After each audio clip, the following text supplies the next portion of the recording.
Secretario, quiero dar lectura a la reseña biográfica del orador de orden.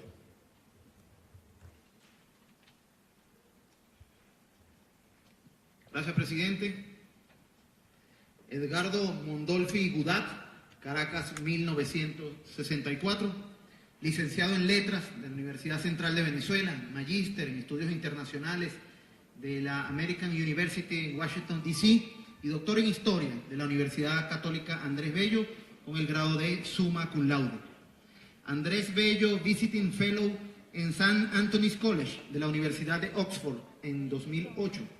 Individuo de número y actual vicedirector secretario de la Academia Nacional de la Historia, columnista del diario El Nacional, coeditor 2005-2008 de la Biblioteca Biográfica Venezolana El Nacional y el Banco del Caribe, editor entre 1989 y 1992 de la colección del pensamiento venezolano José Antonio Páez, Monte Ávila Editores, profesor asociado en los años 2006 a 2012 y profesor titular entre los años 2012 y 2016 de la Universidad Metropolitana. Líneas de investigación: historia política de Venezuela de los siglos XIX y XX, historia diplomática de Venezuela, insurgencias, violencia política en los siglos XIX y XX. Algunos títulos referidos al siglo XIX: Miranda en 8 contiendas, editado por la Fundación Bigot en el año 2005. José Tomás Gómez, 2005. Daniel Florencio Oleari, 2006. Y Luis López Méndez, 2011. Caracas, Biblioteca Biográfica Venezolana del Nacional y el Banco del Caribe. El lado oscuro de la epopeya: Los legionarios británicos de Venezuela, de Editorial Alfa en el año 2011. Diplomacia insurgente: Los primeros contactos de la insurgencia venezolana con el mundo inglés, 1810-1817, Caracas, Academia Nacional de la Historia, Universidad Metropolitana, 2014.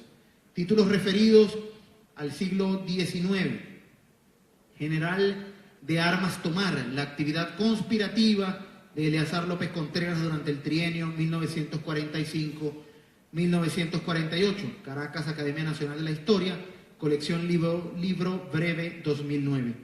El día del atentado: el frustrado magnicidio contra Rómulo Betancourt, Caracas, Editorial Alfa, 2013, reedición de Alfa en el 2016. Temporada de golpes: las insurrecciones militares contra Rómulo Betancourt, Caracas, Editorial Alfa, 2015. La insurrección anhelada, guerrilla y violencia en la Venezuela de los 60, Caracas, Editorial Alfa, 2017. Es todo, ciudadano presidente. Gracias, señor secretario. Se designa una comisión integrada por los diputados Henry Ramos Malup, María Gabriela Hernández, Juan Guaidó, Nora Bracho y Simón Calzadilla, para que acompañen al orador de orden a la tribuna de oradores.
se invita al doctor Edgardo Mondolfi Udat a hacer uso de la tribuna de oradores.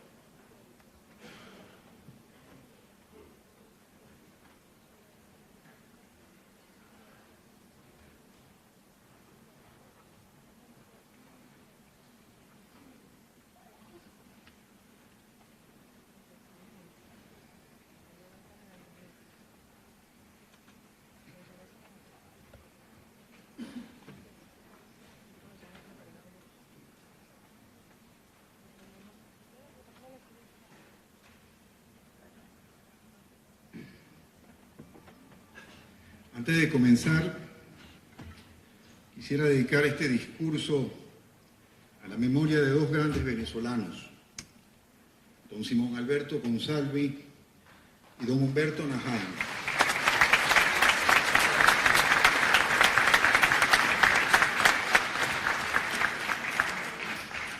A ambos académicos y a quienes les debo inapreciables enseñanzas.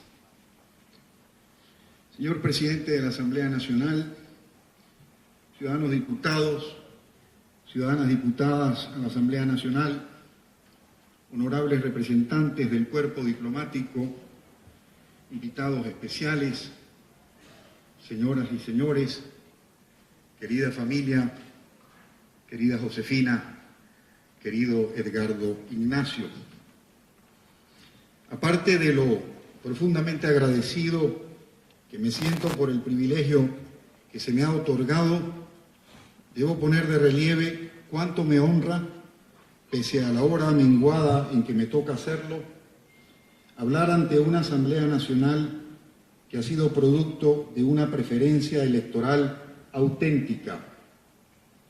Aplomo no les ha faltado en medio de tantos atolladeros a los diputados que aquí en esta Cámara continúan haciendo vida, ni tampoco les ha faltado determinación a la hora de levantar su voz en resuelta actitud de denuncia. Mucho menos se han visto amilanados a la hora de cumplir con sus tareas como legisladores, pese a amenazas, desaires o desplantes. Por si fuera poco, el tamaño del compromiso que tengo de hablarles hoy desde esta tribuna, me toca la singularidad de hacerlo a partir de un cambio de escenario. Un cambio dictado, como es sabido por todos, debido a la circunstancia de que la llamada Asamblea Nacional Constituyente prácticamente se adueñara del hemiciclo protocolar de este Palacio Federal Legislativo. Desde que en 1936 se celebrara por primera vez esta sesión especial con motivo del aniversario de la Declaración de Independencia, ningún discurso de cuantos tuvieran lugar a propósito de tal conmemoración dejó de pronunciarse en el hemiciclo protocolar. No hablo, desde luego, de aquellos casos en que esta ceremonia se vio interrumpida por periodos de facto donde no hubo Congreso. Por tanto, se trata de la primera vez que así ocurre.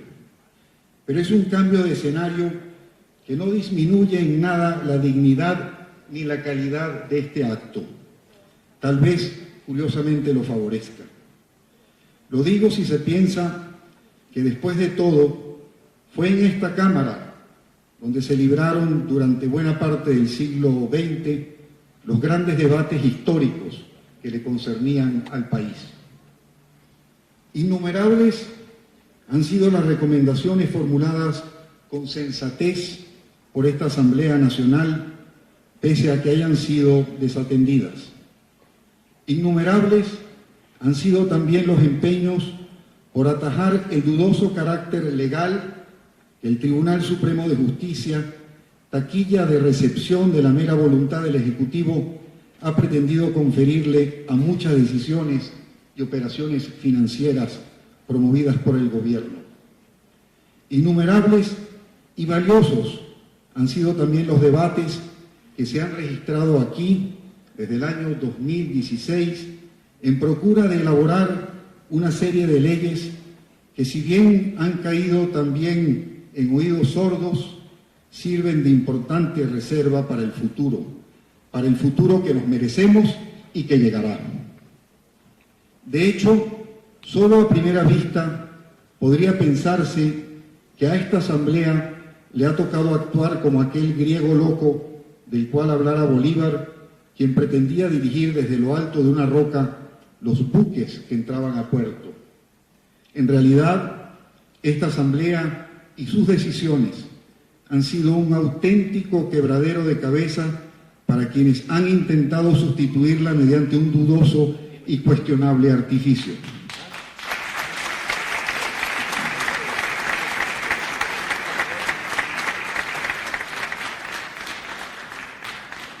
Aún más, frente a un gobierno que ha construido toda su política sobre la base de negar la realidad, o que les ha impuesto una dieta de sangre a sus propios conciudadanos y la dieta del acero a los disidentes, las denuncias formuladas por esta asamblea, sus consejos y recomendaciones, no han obrado como una sombra intrascendente que se proyecte desde lo alto de una roca. Para prueba está, por ejemplo, cómo esta asamblea ha sabido ganarse el oído de un entorno internacional y especialmente regional, revitalizado y cada vez más sensible al padecimiento de los venezolanos. Ni qué decir tiene la forma en que esta asamblea ha contribuido a recabar evidencias y sustanciar el caso de innumerables venezolanos detenidos y privados de libertad de manera arbitraria por un sistema fundado en claros indicios de terrorismo judicial. Ni qué decir cuando se habla del coraje que ha exhibido esta asamblea, teniendo en cuenta la forma en que algunos de sus miembros se han visto forzados a mantenerse fuera del país o que otros hayan sido desaforados y sometidos a los más oprobiosos procesos y tratos carcelarios que se conozcan en violación de la investidura que corresponde al ejercicio de su representación como diputados nacionales. A fin de cuentas, esta asamblea no es un mar muerto, por tanto, se me dificulta pensar que haya desperdiciado su tiempo intentando buscarle salidas al laberinto en el cual nos hallamos trágicamente atrapados. Decía que me tocaba hablar en una hora menguada, una hora que el gobierno ha querido enaltecer como un acto de heroísmo contra la llamada guerra económica o sustentándose en la muy curiosa filosofía del vivir viviendo.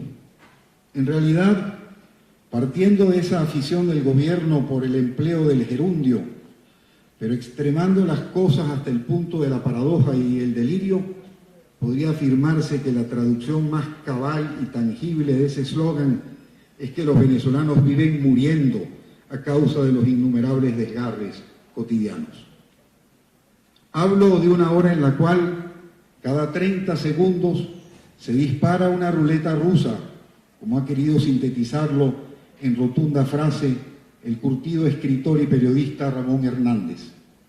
Una ruleta rusa, agregaría yo, que cuando no se dispara en el caso de un hijo de barrio a quien acribillan para arrebatarle un teléfono celular o un par de zapatos, lo hace en el caso de quien muere en un hospital por falta de reactivos o de otros insumos básicos.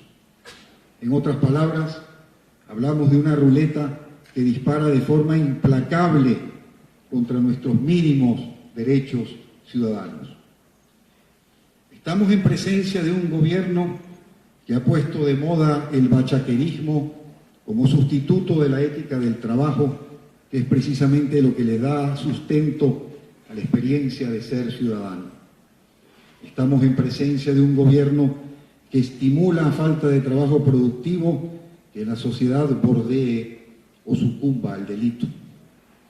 Estamos en presencia de un gobierno al cual, luego de anunciar a los cuatro vientos y de forma reiterada y jactanciosa una política de soberanía alimentaria, no le ha quedado otro recurso que depender del exterior para casi todo cuanto consumimos y que para colmo ha sido muchas veces incapaz de evitar que esa misma comida de dudosa procedencia e importada bajo cuestionables condiciones, termine pudriéndose en los muelles. Insisto, hablamos de una hora menguada, caracterizada por una aterradora escasez de alimentos, o gobernada por la imagen mucho más aterradora aún de quienes deben revolver entre la basura en procura de conseguir un mínimo e indigno sustento. Todo esto haya soporte además en el empeño del gobierno por construir, y la sola idea es insólita para quien crea en una democracia social y de bienestar, 2, 3, 10 países distintos dentro de un mismo país, o dicho de otro modo, 2, 3 o 10 categorías distintas de ciudadanos, desde el que disfruta de acceso a dólares preferenciales hasta el que debe penar por conseguir un billete de limitada circulación. Todo esto sin perder de vista tampoco, frente a la captación de renta, como única locomotora capaz de darle piso al gobierno dentro de su declinante popularidad, la aparición del nuevo cordón rentístico que significa el llamado arco minero del Orinoco, con todas las pavorosas implicaciones de degradación que quepa imaginar, tanto en perjuicio de las comunidades que allí habitan como del delicado balance ecológico de la región amazónica. Horas menguadas han existido y muchas en la historia del país, y todas de distinto signo y con su particular connotación trágica. En otras palabras, Venezuela ha vivido más de una vez en el vértigo de una crisis, pero quienes me conocen me han escuchado repetir 1000 veces esta misma expresión: la República no se acaba. No lo digo procurando hallar en ello un consuelo vano o tonto, sino más bien para poner de bulto que el país ha sabido salir de tales crisis y trazarse nuevos derroteros.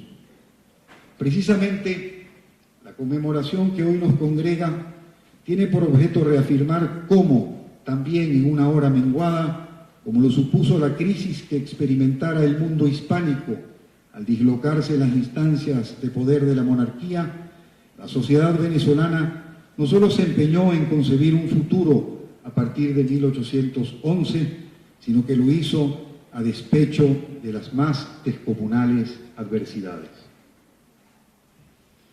En el afán por construir una épica permanente, algunas voces del oficialismo han gustado repetir una frase de Bolívar según la cual Venezuela nació en un campamento. Por desgracia, y con todo respeto hacia el proponente de la frase, semejante juicio es discutible a la luz de nuevos y no tan nuevos debates historiográficos. Por desgracia también en este caso, Bolívar no es el intérprete más imparcial de esa experiencia, puesto que sus propios reveses lo hicieron desmerecer de todo cuanto significara la actuación del Congreso de 1811 y en general de la República que apenas sobreviviría hasta julio del año siguiente. Por todos es conocido que la dureza con que Bolívar se refirió a ese Congreso y a esa República, más todo el pasado inmediato que le incomodaba a raíz de su actuación en tal contexto, se hizo cargo de generar una opinión totalmente desfavorable de la experiencia republicana del bienio 11-12, la cual terminó hallando soporte además dentro de una larguísima tradición. Repito, si alguien quiso cargar contra la breve experiencia republicana de 1811-1812, porque con ella se fueron también algunas de sus tempranas desventuras personales, fue Bolívar. Basta revisar su manifiesto de Cartagena para apreciar cómo a su juicio no había nada digno de encomio ni por tanto nada que mereciera quedar en pie de aquel experimento. Al desmerecer de ese ensayo de los años 11 y 12, Bolívar puso distancia frente a varias cosas a la vez. Puso distancia, por ejemplo, frente a las voces que clamaban por las legítimas aspiraciones del país de tierra adentro, tal como quedó expresado en los debates del Congreso Constituyente en procura de edificar un sistema legítimamente federal que estuviese a salvo de lo que los propios diputados llamaran el riesgo de la usurpación y del despotismo por parte de la provincia de Caracas, dado el descomunal tamaño de su territorio y el peso de su representación. Valga recordar que Caracas por sí sola tenía 24 de los 44 diputados presentes en el Congreso del año 11. Si hubo algo más ante lo cual Bolívar tomó distancia con base en su lapidaria condena, fue del rico debate planteado por los diputados de 1811 en torno a una variedad de temas caros al firmamento republicano y a los cuales tildó de divagaciones a cargo de filósofos. También tomó distancia, al menos por un tiempo, aunque luego volviera sobre sus pasos una vez más, frente a las virtudes de la alternabilidad que de tanto empeño requirió para que tal principio le sirviera de sustento a los acuerdos del año 11. De modo que Bolívar tuvo sus razones para desmerecer de la experiencia de los años 1811 y 1812, y fue por ello también que en algún momento dejó estampada la frase según la cual Venezuela nació en un campamento. Pero quede claro lo siguiente: una cosa es lo que haya dicho Bolívar y otra muy distinta la manera interesada con que ha querido emplearse la frase en cuestión, bien a los efectos de querer darle realce a la épica frente a lo cotidiano, o bien, lo cual dentro de su intencionalidad es mucho más delicado, con el objeto de conferirle un carácter castrense al origen de la República. Se trata, en suma, de una forma de utilizar a Bolívar para desacreditar al poder civil y enaltecer el militar. Porque lo cierto del caso, más allá de esta frase y de su efectividad como afilada arma propagandística, es que Venezuela no nació entre los rescoldos de una fogata ni fue engendrada a orillas de un campamento armado. La República no nació a la intemperie, ni con la vocación de ser provisoria como un campamento. En realidad, la Venezuela que nació en 1811 lo hizo entre las paredes del civilismo. De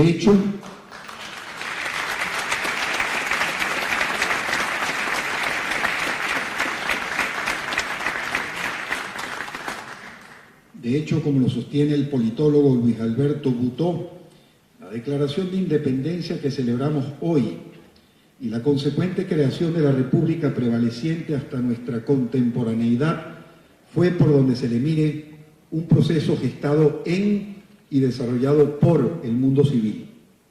Aún más, la biografía de la mayoría de los firmantes de aquel documento matriz de nuestro origen autónomo, política y administrativamente hablando, pone de relieve su pertenencia al ámbito civil. En este sentido, y cabe subrayarlo, el aspecto militar de la independencia constituye un fenómeno histórico concreto y bien diferenciado y como tal debe ser atendido. Existen de paso otros datos que merecen traerse a colación con el fin de valorar la catadura civil de ese primer constituyente venezolano. De sus 44 diputados, el 65% había pasado por las aulas universitarias, instruidos casi todos como juristas, canonistas o abogados.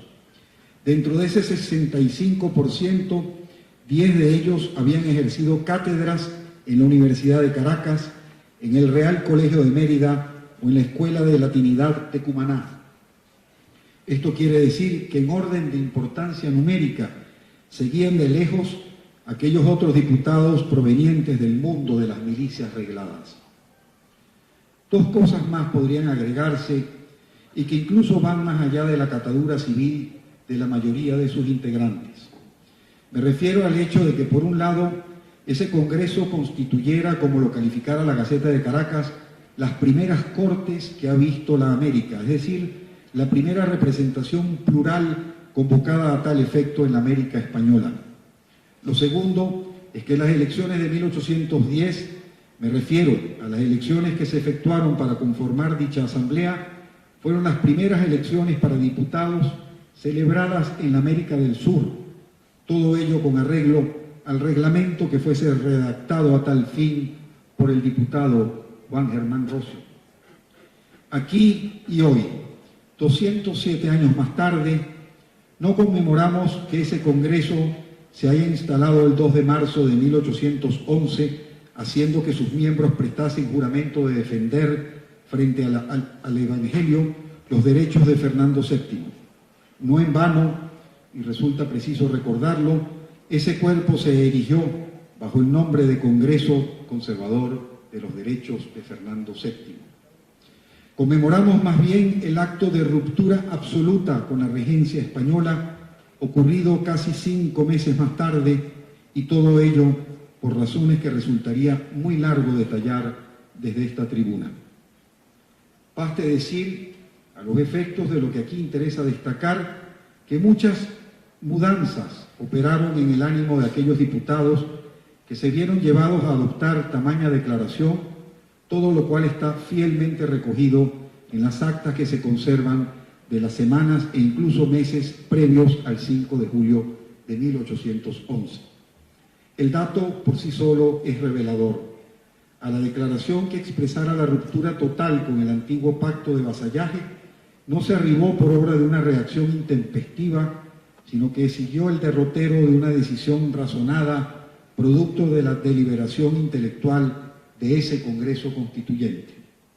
Por tanto, cabe subrayar lo siguiente: esos diputados hicieron mucho más por salvar la distancia que mediaba entre la teoría y la realidad de lo que permite suponerlo el crédito que les confiriera Bolívar.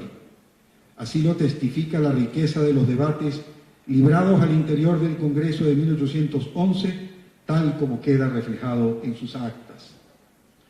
Hablemos por caso de los planteamientos federalistas registrados durante tales debates. Quienes luego criticaron a ese Congreso sostendrán que se consultó en exceso el arreglo federal de los Estados Unidos y que en este sentido no se trató más que de una pueril imitación de tal experiencia. Eso no es tan cierto. Se consultó también, y mucho para tal fin, la tradición hispánica, cuyo núcleo esencial era el municipio. Algo, sin embargo, quedó de tales rescoldos. A fin de cuentas, ese anhelado sentimiento federal, ese respeto por los fueros provinciales, esas aspiraciones regionales de autonomía, será de las muchas cosas que intentarán revitalizarse más tarde en distintas oportunidades, hasta alcanzar, sin duda, su punto culminante al darse la transferencia de competencias a los estados en el marco de las reformas promovidas en la década de 1980 por la Comisión para la Reforma del Estado COPRE, es decir, tal y como claramente puede apreciarse, un buen tramo después de haberse iniciado nuestra andadura republicana.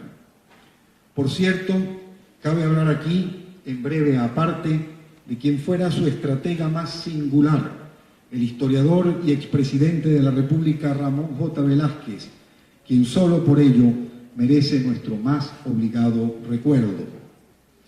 Velázquez se esmeró en impulsar tales reformas en el contexto de una democracia que no tenía vocación por el suicidio, sino la voluntad de autocorregirse. Todo ello pese a las voces agoreras que clamaban por una solución salvífica y con la temperatura de la antipolítica ardiendo a más de 100 grados centígrados en todo el territorio nacional.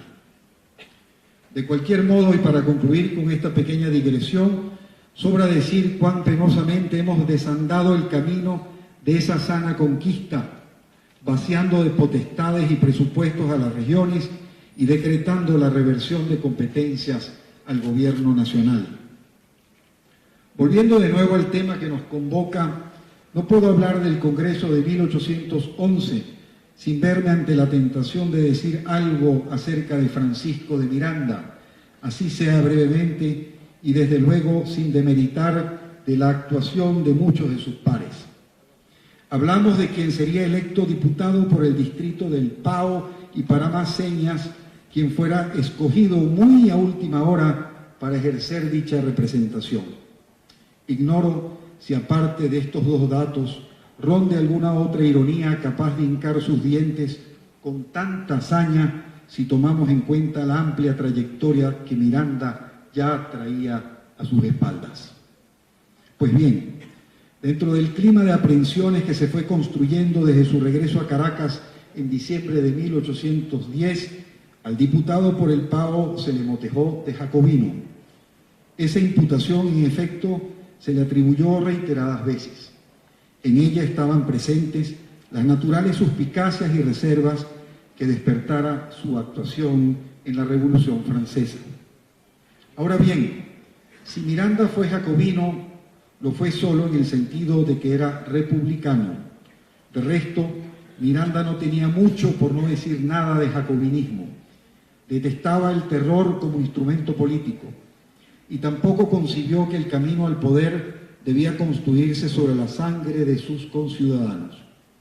De hecho, Miranda vio con mucho recelo lo que significaba someter, por medio de los mecanismos de la violencia, a aquellas provincias y distritos que no se habían visto conformes con el desconocimiento de la regencia española, a la cual pretendían permanecer apegadas, o con lo actuado por el Congreso Federal a partir de 1811. Algo dije ya al respecto al referirme al tema de los fueros provinciales, pero precisa tener claro lo siguiente. El primer Congreso General de Venezuela, que se instaló humildemente en la casa del Conde de San Javier, actuó dentro de una serie de restricciones, limitaciones y prejuicios que solo serían resueltos en el futuro y en algunos casos luego de un futuro muy largo, si pensamos en lo que presupuso, por ejemplo, la ampliación de la franquicia electoral, objetivo que solo sería plenamente satisfecho a partir de 1946. Lo importante es que de ese Congreso salió el gobierno republicano, el que aún nos rige, bien que temas como la pervivencia de una religión oficial, un régimen de sufragio excesivamente limitado, el soslayo casi absoluto de la cuestión económica, el régimen de tierras, el régimen de esclavitud o la igualdad de los pardos, quedasen librados, como se ha dicho, a fin de ser resueltos en el futuro. En todo caso, perviven, aunque no en su totalidad, las actas del Congreso del año 11, las cuales sirven todavía como riquísima fuente para la comprensión de las complejidades que entrañara ese proceso. Allí, entre esos papeles, editados en 2 oportunidades por la Academia Nacional de la Historia, en 1959 y en fecha tan reciente como el 2011, con un estudio introductorio a cargo de la académica Carole Leal, están las pistas relativas al quehacer, los debates y las concepciones encontradas que se suscitaron en torno a numerosos temas. De igual modo, de esas actas se desprende la certeza y la voz firme con que hablaron muchos de los diputados, pero también de esas actas quedan en evidencia las inquietudes y los temores, puesto que ninguno de ellos se sentía ajeno a los peligros de lo que se estaba actuando ni al dramático trance que entrañaba semejante rebelión. Su lectura demuestra además que no se trató de un acto, el de la ruptura, que dejara de plantearse con dudas y dolores ante las resistencias que, como ya se ha dicho, exhibían las provincias desafectas a ese Congreso. Existe, por cierto, en tal sentido, un detalle conmovedor que se trasluce de las actas y que habla precisamente del clima de violencia que ya había venido prefigurando el enfrentamiento con esos otros venezolanos que por sus propias razones se mantenían fieles a la regencia española. El detalle en cuestión tiene que ver con el diputado Gabriel de Ponte, a quien una herida de guerra lo había inhabilitado para firmar el acta de declaración de independencia. Se trata apenas de una acotación técnica del secretario y corre así, tal como se leyó en el acta. Por haber quedado impedido de firmar a causa de la herida que recibió en la jornada de Valencia, el señor Ponte no pudo hacerlo al pasar al libro la presente acta. Fin de la cita. Por cierto, vale decir algo respecto a tal fuente, puesto que el libro de actas que se conserva en el Salón Elíptico de este Palacio Federal Legislativo y que forma parte central de esta conmemoración, estuvo extraviado durante casi un siglo, hasta 1907. Sobrevivió, aunque incompleto, por obra de una circunstancia fortuita. El importante hallazgo ocurrió en Valencia, dada la circunstancia de que los poderes públicos debieron trasladarse a esa ciudad, decretada capital federal a inicios de 1812, en momentos en los cuales la República ya se hallaba haciendo aguas por varios costados. Son en todo caso los documentos comprobatorios de esa actividad legislativa, si bien solo apenas algunos de los cuadernos lograron ser recuperados. Pese a que, entre otras cosas, esté ausente de allí el juramento tributado a Fernando VII cuando el Congreso fue instalado en marzo, y aún más, pese a que los discursos de los diputados en ocasiones no sean más que escuetos resúmenes redactados por el secretario, es mucho lo que esas actas son capaces de revelar aún en cuanto a la riqueza de pormenores. Del total de sesiones están disponibles 268 actas, pero existe otra cosa que merece destacarse. Aun cuando la pérdida de cierto número de actas dejara un vacío, algunos de tales vacíos han podido subsanarse gracias al hecho de que la prensa de la época, especialmente el Publicista de Venezuela, órgano informativo del Congreso, reprodujo buena parte de las sesiones, discusiones, decretos, leyes, declaraciones y oficios emanados del primer constituyente. Si nacimos entre y como civiles, también vale acotar que nacimos gracias a la prensa.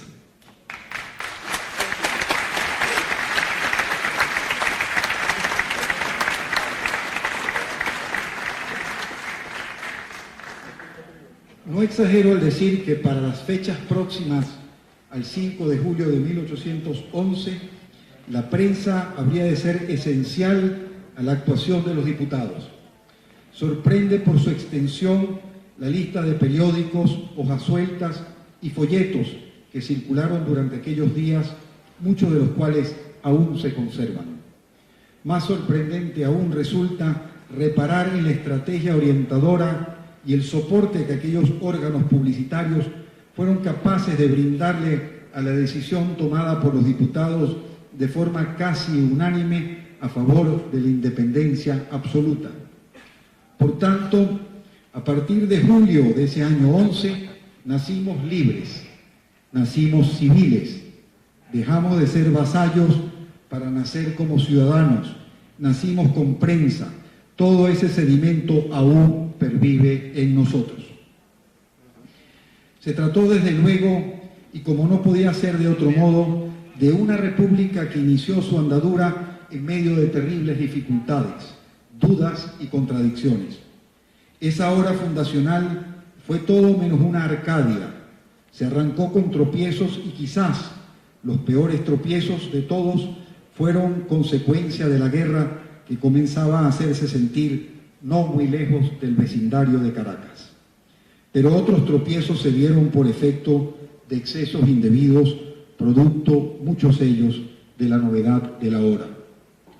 Con todo y errores, con todo e impericias, con todo y la necesidad de navegar a tientas frente a temas casi intratables, fue el Congreso General de 1811 el que concibió la República como la única forma posible para la convivencia en libertad dentro del sentido moderno que aún puede conferírsele a esta palabra. Su importancia radica, para decirlo en palabras de Luis Castro Leiva y citadas por Carole Leal, en el hecho de haber sido ese nuestro proceso de legitimación fundamental. Hablo, como ya lo dije, en una hora menguada, una hora pavorosa, una hora llena de rabia, decepción y tristeza. ¿Qué duda cabe de ello? Basta con echarle una mirada a nuestros entornos más cotidianos para comprobarlo. Pero a partir de tales sentimientos, rabia, tristeza, decepción, también me cabe decir una cosa. Me resisto a creer que nos veamos desprovistos de futuro. Aún más, me niego a creer que nuestro futuro siga siendo administrado por la desesperanza o que continúe sirviéndole de domicilio a la barbarie. Hablo como escritor, hablo como quien cree en la práctica cabal del civismo, hablo como quien lo hace a favor del derecho de poder ejercer sin cortapisas todo cuanto implica la seria esfera de compromiso y responsabilidad que supone ser ciudadano. Hablo como adversario frontal de la idea de que sigamos viéndonos supeditados al ánimo con que este régimen ha querido apartar de su vista, como si tal cosa no existiera, una oposición activa, tenaz y voluminosa.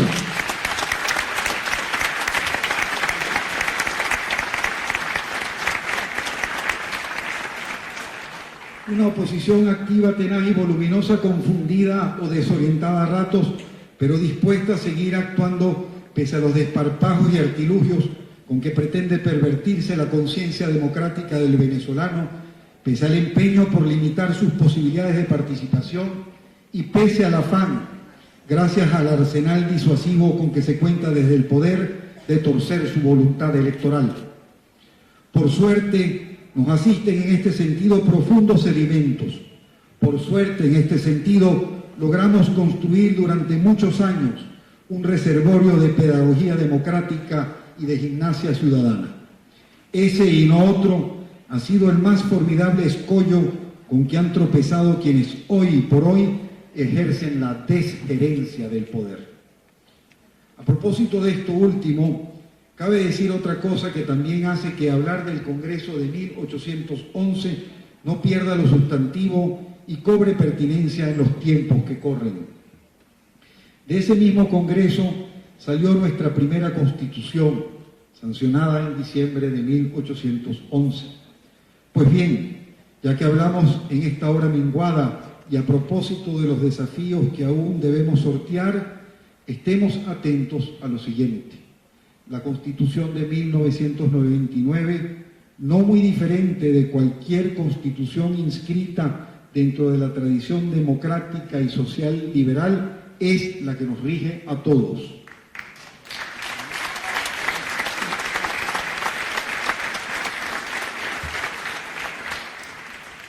En tal sentido, la arbitrariedad consumada puede hacer que más temprano que tarde, y quizás incluso muy pronto, se nos pretenda imponer una constitución sustituta. Si tal es el caso, aceptemos con todo coraje el desafío a partir de nuestro más aguerrido espíritu ciudadano y democrático para exigir desde todos los espacios en los cuales actuamos que cualquier alternativa fraguada a la medida y capricho de quienes detentan el poder sea obligatoria y popularmente refrendada, haciendo bueno para ello el derecho que nos asiste conforme a nuestra legalidad constitucional.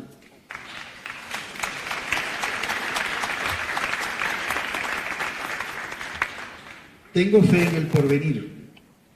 Lo tengo sobre la base de que lo que sobrevive del elenco dirigente, los mismos que se reciclan a cada tanto entre gobernaciones y gabinetes ministeriales, son sus elementos estructuralmente no democráticos. Tengo fe en el porvenir porque existe afuera en la calle un país que alguna vez apoyó el proyecto iniciado en 1998, pero que apenas puede respirar esperando respuestas, sometido a idénticas vejaciones. Me niego a creer que nuestro futuro sea el país de hoy, en el cual todo se revende, donde todo se recicla, donde todo se permuta o donde poco o casi nada se produce. Me sublevo ante la impostura según la cual existen los imperialismos malos y los imperialismos buenos, siendo el caso que estos últimos tienden a estimular en lo que a este régimen se refiere una abyecta dependencia armamentista, o cuando no, que sobre la base de leoninas operaciones de crédito se multiplique la salvaje tendencia de endeudar el país hasta los tuétanos. Ni qué decir tiene la política petrolera. Ni siquiera el taciturno régimen de Juan Vicente Gómez fue en sus mejores momentos tan complaciente y entreguista en esta materia. Por si acaso quedase lugar a las dudas, no creo que exista quien, al menos sensatamente hablando, apueste a construir un futuro poniendo en práctica a tales efectos alguna clase de ánimo restaurador. Al menos no seré yo quien vaya a decir algo similar a lo que exclamara en 1812 el comisionado de la regencia Pedro de Urquinaona y Pardo, justamente al alabar el pasado inmediato Urquinaona afirmaba que a la vista de los sobresaltos ocurridos con motivo de la ruptura proclamada por el Congreso en 1811, los vecinos suspiraban, cito, por la antigua y conocida forma de gobierno en que nunca se habían experimentado semejantes vejaciones. Fin de la cita. Pero tampoco seré yo quien venga a escamotear los logros pese a sus limitaciones, falencias, contradicciones o expectativas fallidas que arrojó ese pasado que nos permitió construir durante más de medio siglo una tradición liberal democrática y especialmente alternativa sobre la cual se sustenta precisamente ese reservorio de ciudadanía que le sirve de obstáculo a la intrepidez con que este régimen ha querido apuntalar sus pretensiones vitalicias y hereditarias.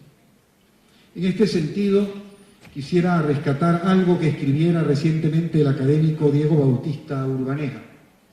Sostiene Urbaneja que con frecuencia el discurso más crítico durante estos últimos años ha tendido a calificar lo actuado como si se tratara de una pesadilla.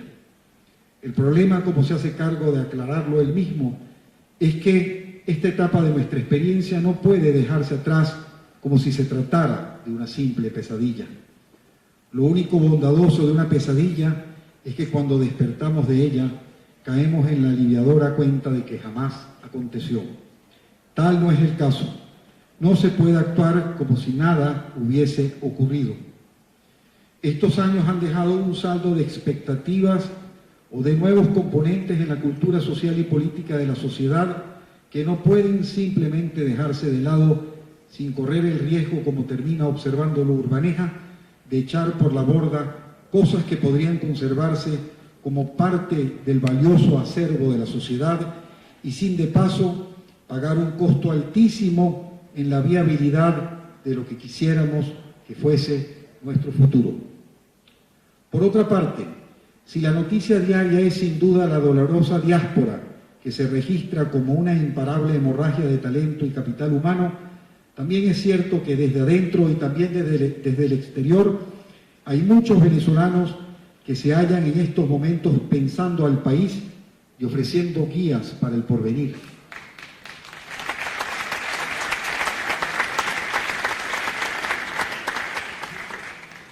De ello, por ejemplo, y pese al terrible asedio al cual se han visto sometidas, dan buena cuenta nuestras universidades nacionales, tanto públicas como privadas, afanosas como se han visto en la tarea de confeccionar alternativas y propuestas de futuro a través de muy acreditados, respetables e intelectualmente solventes centros de estudio y observatorios de todo género, capaces de cubrir las más diversas áreas dentro del ámbito de las políticas públicas.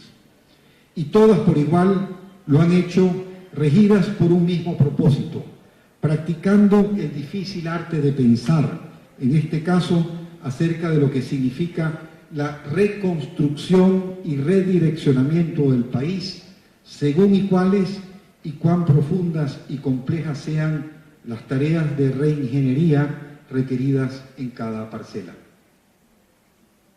El porvenir, como todo porvenir, está hecho de atajos y sorpresas. Nadie disfruta de la virtud de la futurología, más allá de lo que puedan revelar los horóscopos y las cartas astrales. El historiador, menos que nadie, está adiestrado para leer la elusiva bola de cristal. Pero entre esas sorpresas no tiene por qué estar ausente el reloj de la alternancia, principio tan caramente defendido por nuestros constituyentes de 1811 y por cuantos le siguieron dentro de nuestro abultado elenco de civilistas, muchas de cuyas actuaciones se han visto relegadas por una espesa y engañosa mitología militarista. Otras sociedades, y no mucho más aventajadas que la nuestra, se han recuperado de oscuridades similares, se han recuperado del crimen o de la crisis económica, o del agavillamiento desde el poder, o de la crisis por falta de consensos, o de todas o de casi todas estas dolencias a la vez. Ciertamente hablo de una hora menguada, la de hoy, pero no necesariamente lo hago pensando en un futuro en el cual, en cambio, podamos hallar la forma de recobrar la serenidad y nuestro histórico sentido de convivencia ciudadana. Es por ello que hablo también en una hora necesaria para darle sostenibilidad al proyecto republicano, para utilizar una expresión del historiador Israel Camero.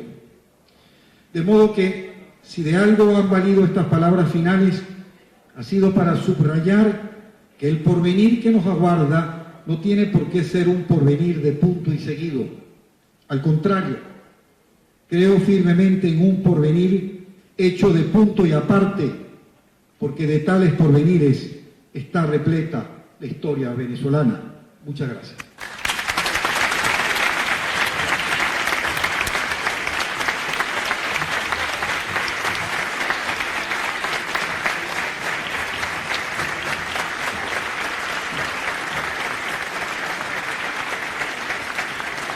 Se exhorta a la comisión antes designada para acompañar al orador de orden a su lugar de honor en este salón de sesiones.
Dado el trascendente contenido del discurso pronunciado por el doctor Edgardo Mondolfi Udat en su condición de orador de orden, la presidencia, la Junta Directiva, ordena la publicación del discurso que acabamos de oír.